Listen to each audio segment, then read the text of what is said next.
संसारको एक कुनामा एक यस्तो युद्ध भइरहेको छ। दिन होस् या रात, यो युद्ध कहिले रोकिएको छैन। इजरायल र हमास बीचको युद्ध। जहाँ हामी सुरक्षाको मुनामा बसिरहेका छौं, त्यहाँका मानिसहरू त्रासको बीचमा बाँच्न बाध्य छन्। युद्धको भीषण आवाजले उनीहरूको बिहानलाई भयभीत बनाउँछ र हरेक साँझ उनीहरूलाई आफैले बाँच्छु कि मर्छु भन्ने चिन्ताले घेरेको छ। नयाँ बिहान यहाँ शान्ति ल्याउँछ, तर त्यहाँ नयाँ जीवन समाप्त भइरहेछ। हरेक दिन मानिसहरू मर्दैछन्। निर्दोष बालबालिका, आमा बाबु, सारा परिवारहरू यो हिंसाको शिकार बन्दैछन्। यो केवल युद्ध होइन, यो त एउटा अन्तहीन दुःखको यात्रा हो। तर यो सबैको बीचमा प्रश्न उठ्छ, बिपिन जोशी कहाँ छन्? अक्टोबर 7, 2023 मा हमासले इजरायलमा गरेको आक्रमण र घुसपेटका क्रममा हमासबाट बन्धक बनाएका नेपाली छोरा बिपिनको अवस्था अझैसम्म अज्ञात छ। के उनी सकुशल छन्? के उनी फर्कने छन्? दर्शकवृन्द नमस्कार, म रक्षा अवस्थी। यी लगायत इजरायल हमास युद्धका विभिन्न आयामहरूको बारेमा जान्नका लागि स्वागत छ कार्यक्रम विश्व दृष्टिमा।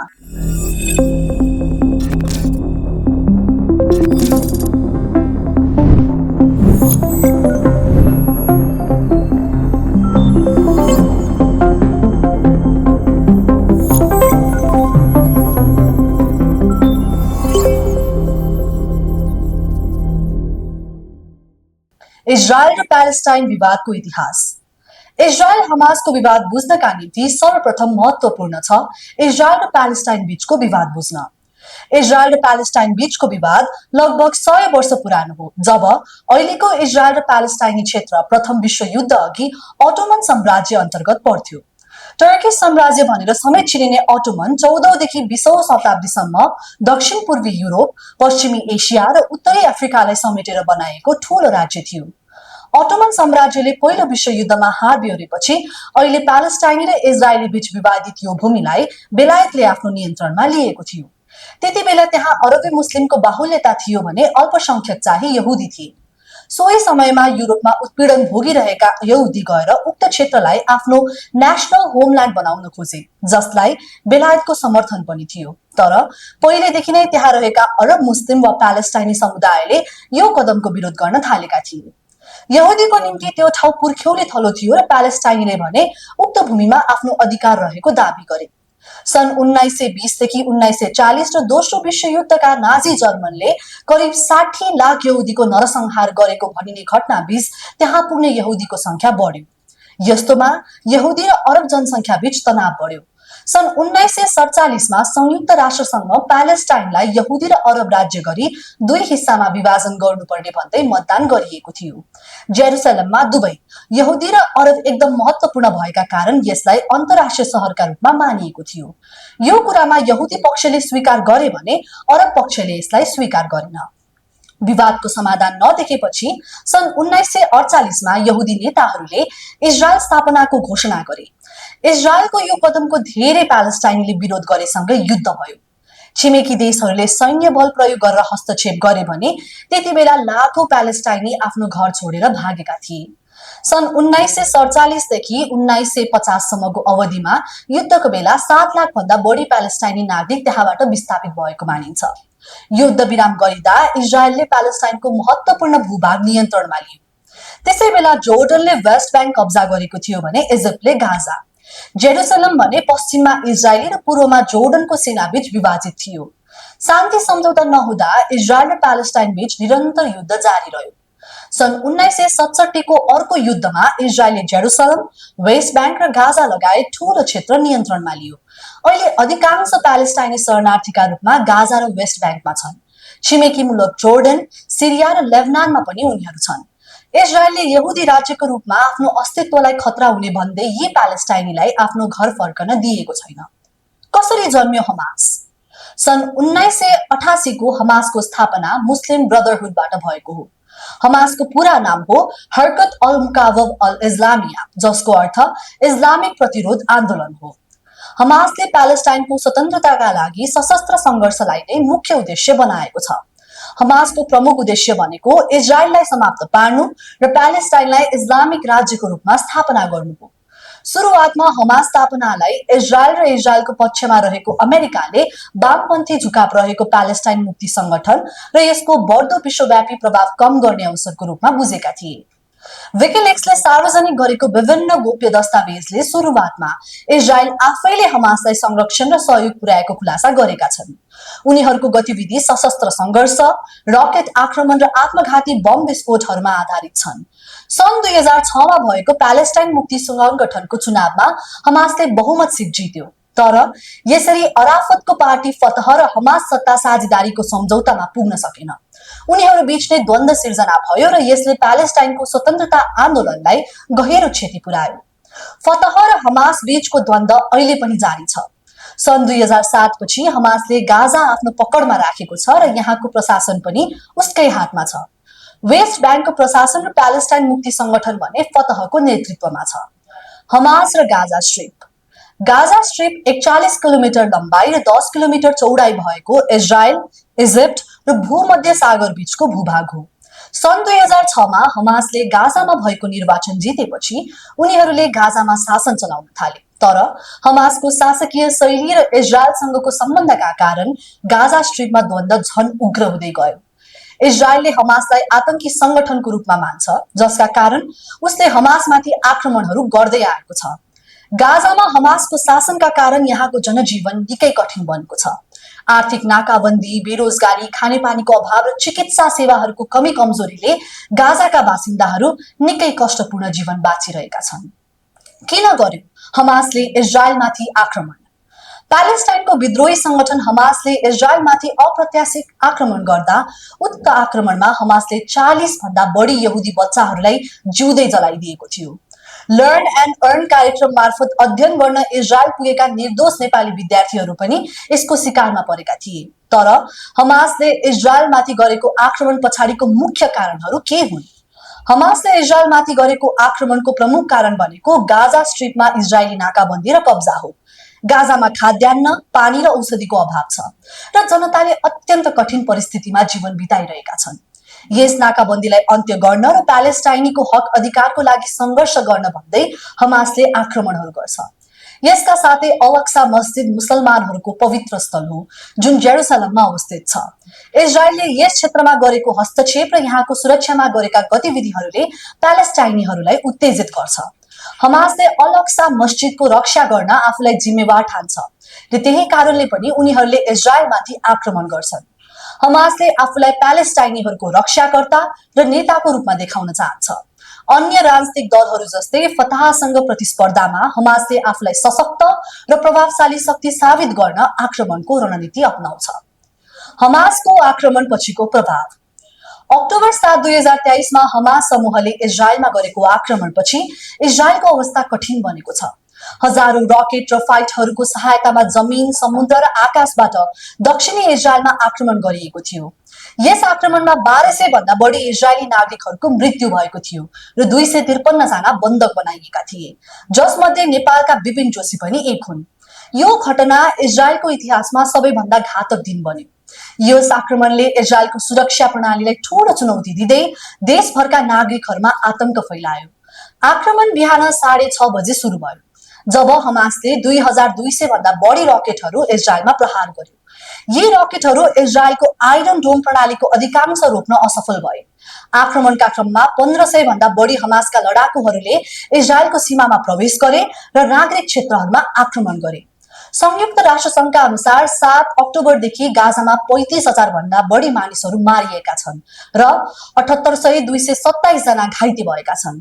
1.4 मिलियन मानिसहरू आन्तरिक रूपमा विस्थापित भएका छन् र खाद्य तथा पानीको अभावले मानवीय संकट गहिरो बनाएको छ। हालका दिनहरूमा इजरायली बलहरूले गाजाको उत्तरी क्षेत्रमा आक्रमण गरिरहेका छन्। 15 सेप्टेम्बर 2024 मा इजरायली सेनाले गाजामा 26 जना प्यालेस्टिनीलाई मारिदिएको र बेतलायामा नागरिकहरूलाई भाग्नका लागि आदेश दिएको समाचार आएको छ। प्यालेस्टाइनी विदेश मन्त्रालयले यो निकासी आदेशलाई गाजाको अधिग्रहणको प्रारम्भिक कदमको रूपमा व्याख्या गरेको छ। यस आक्रमणले विश्वभरका देशहरूमा विभिन्न प्रतिक्रियाहरू ल्यायो। धेरै देशहरूले इजरायलको सुरक्षामा समर्थन जनाए भने युरोपेली संघ र संयुक्त राष्ट्र संघले गाजामा हुने मानवीय संकटको बारेमा चिन्ता व्यक्त गर्दै युद्ध विरामको माग गरिरहेका छन्। तर इजरायलले बारम्बार युद्ध विरामको प्रस्ताव अस्वीकार गरेको छ। जब हमासले हमला गर्यो तब केवल भवनहरू मात्र होइन, जिन्दगीहरू पनि परिवर्तन भए। यो आक्रमणले न केवल संरचनात्मक विनाश ल्यायो, मानिसहरूको जीवनमा समेत गहिरो असर पुर्यायो। यहाँ एक आमा छिन् जसले आफ्नो सन्तान गुमाइन्। उनको आँखामा केवल एउटा प्रश्न छ, किन? यहाँ एक युवा छ जसले अब आफ्ना सपनाहरू पूरा गर्नको साहस प्राप्त गर्न सक्दैन। उसको आँखामा निराशा र पीडा छ। यो आक्रमणपछि राहत कार्यहरू र मानिसहरूको मद्दतका प्रयासहरू जारी छन्, तर के यी प्रयत्नहरू पर्याप्त छन्? के हामी त्यो पीडा कम गर्न सक्दछौँ जुन अहिले हरेक हृदयमा बसेको छ? के गर्दैछ इजरायल? 7 अक्टोबर 2023 मा इजरायलमा हमासको आक्रमणपछि इजरायलको राफामा एक महत्त्वपूर्ण सैन्य अपरेसन सुरु भएको छ। 6 मे 2024 मा इजरायली सेनाले राफामा सैन्य अपरेसन सुरु गर्यो। राफा दक्षिणी गाजा पट्टीको एक प्यालेस्टाइनी सहर हो जुन गाजा सहरबाट 30 किलोमिटर दक्षिण पश्चिममा अवस्थित छ। राफा हमासको अन्तिम प्रमुख गढको रूपमा चिनिन्छ, जहाँ उनीहरूको सुरक्षात्मक संरचना र तस्करीका सुरुङहरू रहेका छन्। इजरायली प्रधानमन्त्री बेन्जामिन नेतन्याहुले यस अपरेसनलाई हाम्रो बन्धकहरू फर्काउने र हमासलाई समाप्त गर्ने उद्देश्यका रूपमा प्रस्तुत गरेका छन्। राफा अपरेसनको क्रममा इजरायली सेनाले 6 मेमा राफामा 50 भन्दा बढी हवाई आक्रमण गर्यो। 7 मेमा इजरायली सेनाले राफा क्रसिङको नियन्त्रण लियो र त्यहाँ 20 हमास लडाकुहरूलाई मारिदिएको दावी गर्यो। अपरेसनको क्रममा इजरायली सेनाले 10 सुरुङ र एक विस्फोटकले भरिएको गाडी पनि नष्ट गरेको जनाएको छ। हालका दिनहरूमा इजरायली सेनाले राफाको पूर्वी भागमा थप आक्रमण गरिरहेको छ। 15 मेमा इजरायली सेनाले 100 भन्दा बढी हमास लडाकुहरूलाई मारिदिएको दावी गर्यो।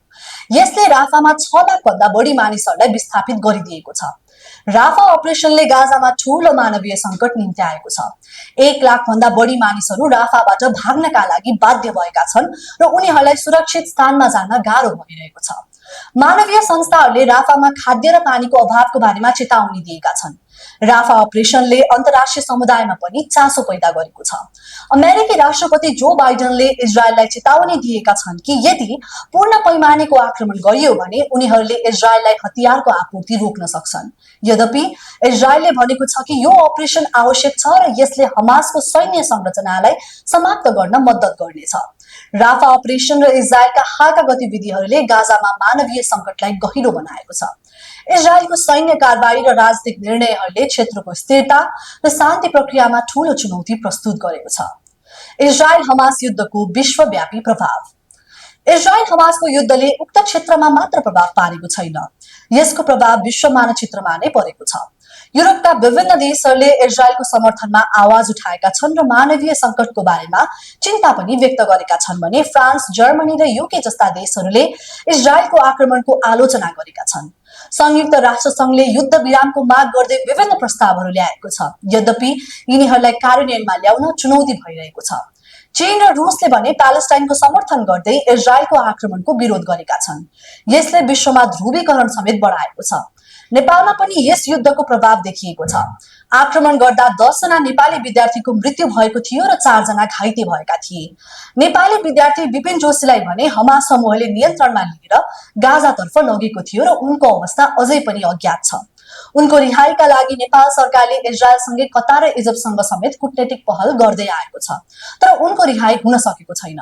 नेपालले संयुक्त राष्ट्र संघको प्रस्तावमा मतदान गर्दै मानवीय युद्ध विरामको समर्थन गरेको छ, जसले युद्धमा फँसेका नागरिकहरूको उद्धार गर्नका लागि प्रयास गरिरहेको छ। युद्धको प्रभावले भविष्यमा गम्भीर चुनौतीहरू निम्त्याउनेछ। विश्व बजारमा तेलको मूल्यमा वृद्धि हुन सक्छ, जसले अर्थतन्त्रमा गम्भीर असर पर्न सक्छ। युरोप र अन्य स्थानहरूमा एन्टी-सेमिटिज्म र इस्लामोफोबियाको वृद्धि हुन सक्छ, जसले सामाजिक तनावलाई बढावा दिन सक्छ। मध्यपूर्वमा तनाव बढ्न सक्छ, जसले अन्य देशहरूमा पनि प्रभाव पार्न सक्छ। कसरी रोक्न सकिएला इजरायल हमास युद्ध? इजरायल हमास युद्धले हरेक दिलमा गहिरो छाप छोडेको छ।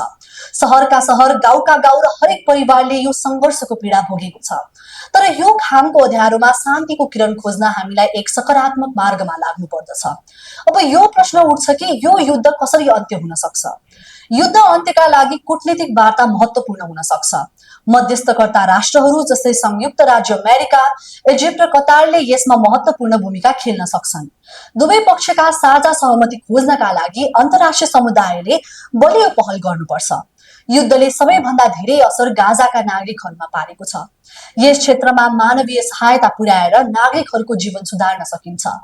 शिक्षा, स्वास्थ्य र पूर्वाधारमा लगानी गरेर दीर्घकालीन स्थिरता सुनिश्चित गर्न आवश्यक छ। दुवै पक्षको हतियार नियन्त्रण र द्वन्द्वको अन्त्यका लागि निश्चित शान्ति सम्झौता हुनुपर्छ। यस्तो सम्झौताले दुवै पक्षलाई सन्तुलित रूपमा रक्षा र आक्रमण रोक्न बाध्य पार्नुपर्छ। यदि कूटनीति र वार्ता असफल हुन्छ भने अन्तर्राष्ट्रिय समुदायले दुवै पक्षमाथि कडा दबाव सृजना गर्न प्रतिबन्ध लगायतका उपाय अवलम्बन गर्न सक्नुपर्छ। आगामी दिनहरूमा यो द्वन्द्व कसरी समाधान हुन्छ भन्ने कुरा धेरै कारकहरूमाथि निर्भर छ।